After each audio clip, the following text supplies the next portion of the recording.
हरिपुर गांव में भोला नाम का एक गरीब मजदूर रहता था।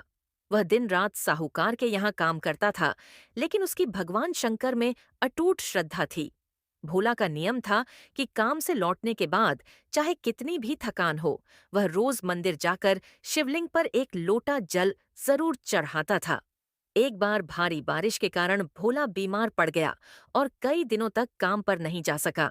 साहूकार ने उसे धमकी दी कि अगर वह जल्द ही अपना कर्ज नहीं चुकाएगा तो उसे घर से निकाल दिया जाएगा।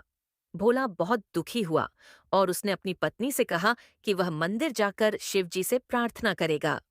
कमजोरी के बावजूद भोला मंदिर पहुंचा और शिवलिंग के सामने रोते हुए बोला, हे महादेव, मैं आपकी शरण में हूँ। अब आप ही मेरी और मेरे परिवार की रक्षा करें।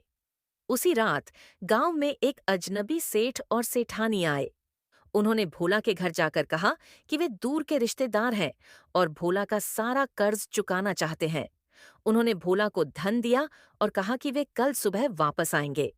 अगले दिन सेठ और सेठानी कहीं नहीं मिले, लेकिन भोला का सारा कर्ज चुका दिया गया था और उसके पास इतना धन था कि उसका परिवार आराम से रह सके।